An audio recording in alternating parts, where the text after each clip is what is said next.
स्नेहदा स्पन्दन स्नेहदा स्पन्दन।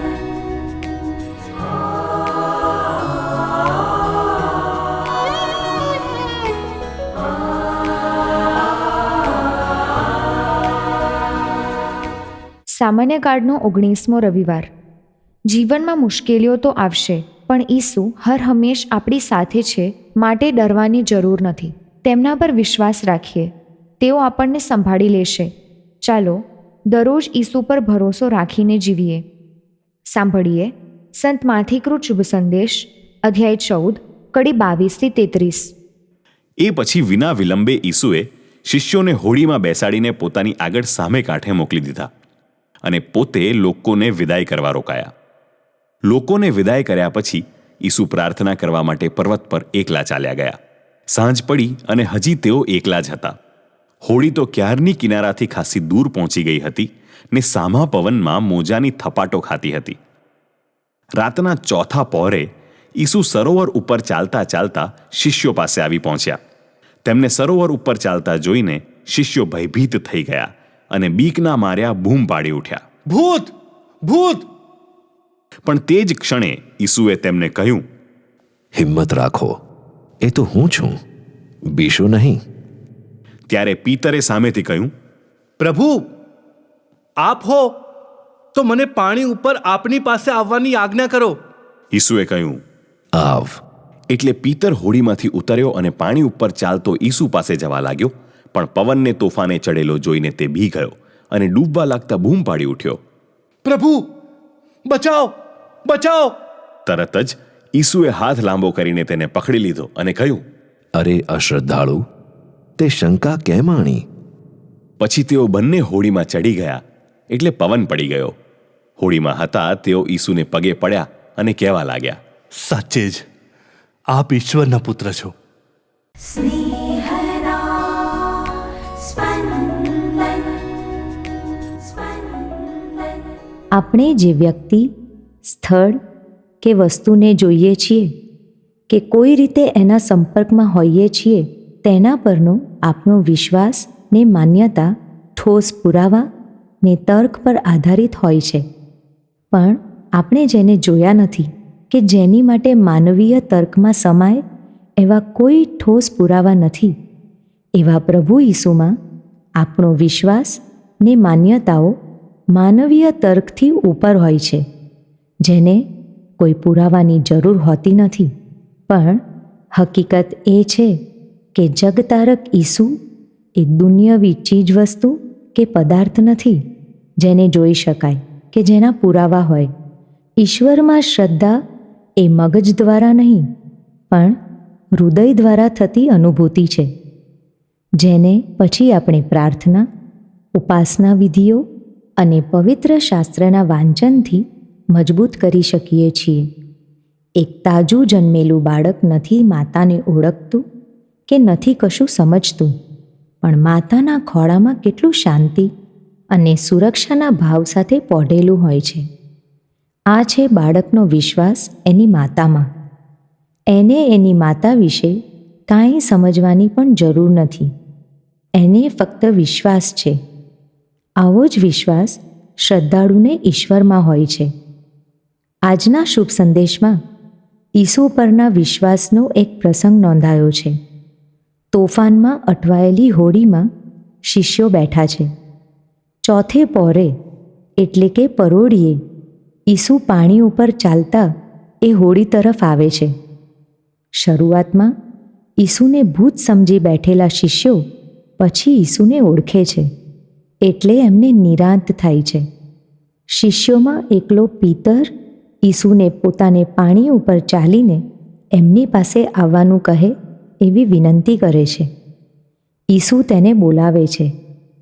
ઈસુનું એને રક્ષણ છે, પણ થોડો પવન ફૂંકાતા વેંત પીતરનો વિશ્વાસ ઉડી જાય છે. તેને લાગે છે કે હમણાં ડૂબી જઈશ, એટલે બચાવો બચાવોની બૂમો પાડે છે. ઈસુ તેનો હાથ પકડી લે છે. ઈસુ પિતરની અશ્રદ્ધા માટે તેને ઠપકારે પણ છે, પણ કદાચ આ જ પિત્તરના વિશ્વાસની કસોટીનો પ્રસંગ હતો. પિત્તર કસોટીમાં નાપાસ થાય છે, પણ છતાંય ઈસુ એનો હાથ પકડી લે છે. પિત્તર આપણું જ પ્રતિબિંબ છે. આપણે ઈશ્વર પાસેથી ચમત્કાર ને પરચાની આશા રાખીએ છીએ. જ્યાં ચમત્કારો થયા હોય એવા સ્થળોએ દોડી જઈએ છીએ, પણ માણસને નિરાશ થતાં ને ડરી જતાં ક્યાં વાર લાગે છે, અને એની સાથે જ વિશ્વાસ તૂટવાને પણ વાર નથી લાગતી. ઈસુ ઉપર આપણો વિશ્વાસ અડગ બનાવવા માટે આપણે આ પ્રમાણે કરી શકીએ. દરેક બાબતમાં ઈસુ એકમાત્ર આપણી પ્રાથમિકતા બની રહે એનું ધ્યાન રાખીએ. પ્રાર્થનાની સાથે ઈસુની પ્રેમની સૌથી મોટી બીજી આજ્ઞાને જીવીને પાડીએ. ઈસુના ગિરી પ્રવચનમાં માથીના 5મા અધ્યાયની 3 થી 11મી કડી મુજબ ઈસુની નજરમાં ધન્ય બની રહીએ એવું જીવન જીવીએ. જેમાં શૈતાન પોતાનો વિજય માને છે એવા કર્મોથી દૂર રહીએ. ઈસુ જ આપણા જીવન કેન્દ્ર અને આપણું અંતિમ ગંતવ્ય સ્થાન બની રહે એ રીતે આપણું જીવન જીવીએ. આપણે ડૂબવાની અણી પર હોઈએ ત્યારે નહીં, પણ સદાય ઈસુની કૃપા અને દયા નિયમિત યાચતા રહીએ તો ઈશ્વર અણીના સમયે આપણી બૂમ વગર પણ આપણો હાથ પકડી જ લેશે.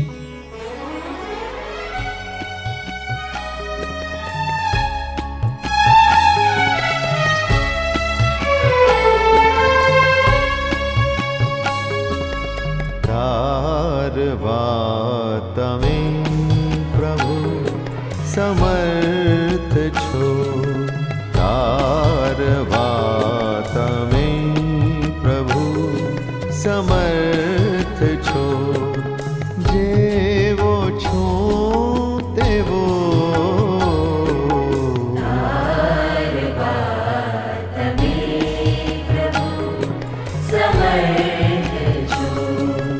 જેવો છો તેવો તારવા તમે પ્રભુ સમર્થ છો.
સમર્થ છો. જેવો છું તેવો તારવા તમે પ્રભુ સમર્થ છો. તમે પ્રભુ સમર્થ છો.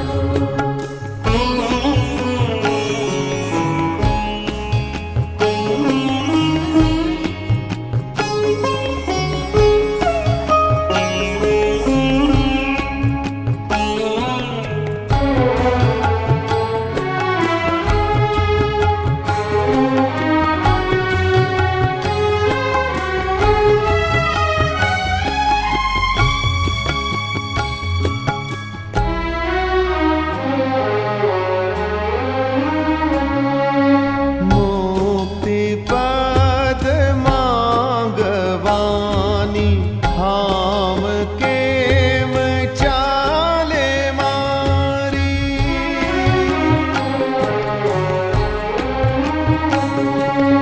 મુક્તિ પદ માંગવાની હામ કેમ ચાલે મારી. કૃપા કરી આપો તો આપવા સમર્થ છો.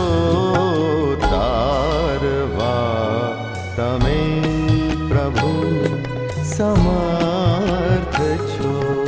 જેવો છું તેવો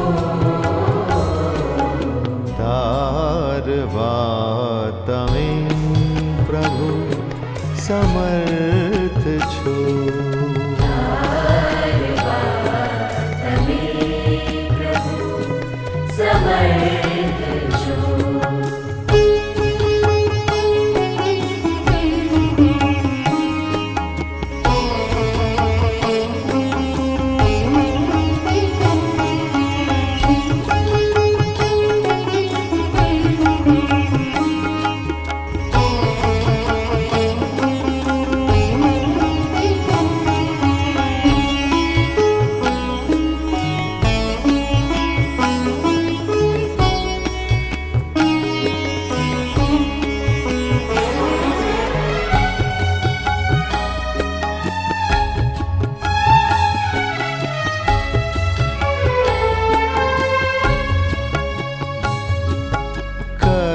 કરુણા નિધાન નામ નાથ છે તમારું માટે.